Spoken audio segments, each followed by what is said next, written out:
வணக்கம் உறவுகளே! எல்லாரும் எப்படி இருக்கிறீங்க? நல்லா இருக்கிறீங்களா? எல்லோரும் நல்லா இருக்க வேண்டும். நலமுடனும் இருக்க வேண்டும். நானும் நல்லா இருக்கிறேன்.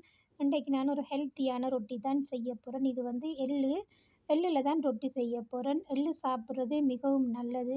மூளை வளர்ச்சிக்கு நல்லம், எங்களுடைய எலும்புகள் வலிமை பெறுறதுக்கு நல்லம். கட்டாயம் சாப்பிட வேணும். வாங்க இத எப்படி செய்யலாம்ன்றத பார்ப்போம். இந்தா பாருங்க இதுதான் இந்த எள்ளு. எள்ளும் அந்த இலையும் சேர்த்து அரைச்ச மாதிரி இருக்குது பாருங்க. இது நல்ல நல்ல எள்ளு. இது சாப்பிட்றது மிகவும் நல்லது. பாருங்க இந்த எள்ளும் மைதா மாவும் எடுத்திருக்கிறேன். அதை இப்போ நான் ஒரு ஏனத்தில் சேர்க்க போகிறேன்.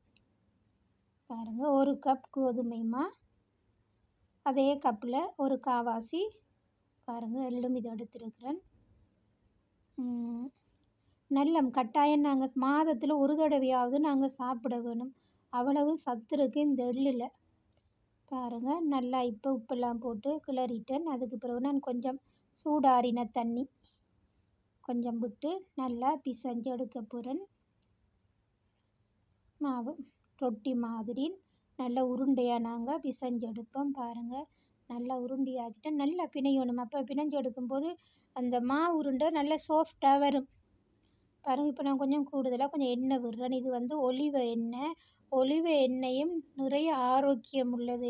ஒலிவ எண்ணெய் சாப்பிட்றதும் மிகவும் நல்லது. ஆனால் விலை கூட தான். ஆனால் நாங்கள் மருந்து மாத்திரைக்கெல்லாம் இவ்வளோ தொகை செலவு பண்ணுறோம். அது நாங்கள் வாங்கி வச்சு சாப்பிட்றது உடம்புக்கு மிகவும் நல்லது. பாருங்கள் அந்த எண்ணெயும் விட்டு நல்லா கொஞ்சம் பிசைஞ்சு நல்லா எடுத்து பாருங்கள் கையில் மாவு ஒட்டை இல்லை. அதுக்கு பிறகு நான் சின்ன சின்ன உருண்டையாக நான் ரொட்டிக்களவா உருண்டை பிடிச்சி எடுத்துருக்கிறேன். பாருங்கள் மாவு நல்லா சாஃப்டாக இருக்குது. பச்சை க்ரீன் கலரில் இருக்குது மாவு உருண்டை. எல்லாம் நான் தட்டி எடுத்துட்டு இப்போ நான் ரொட்டியாக சுடுறேன். பாருங்கள் இந்த எள்ளு ரொட்டி யாரெல்லாம் சாப்பிட்ருக்குறீங்க? இந்த எள்ளு ரொட்டி பிடிச்சிருந்தா லைக் பண்ணுங்கள், கமெண்ட் பண்ணுங்கள், சப்ஸ்கிரைப் பண்ணி சப்போர்ட் பண்ணுங்கள் உறவுகளே. இந்த பாருங்கள் எள்ளு ரொட்டி செய்து முடிஞ்சுது.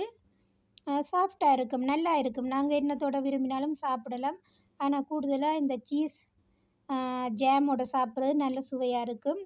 வீடியோ பார்த்து சப்போர்ட் பண்ணுற அனைத்து உறவுகளுக்கும் ரொம்ப நன்றி. மீண்டும் இன்னொரு காணொளியோடு பானு.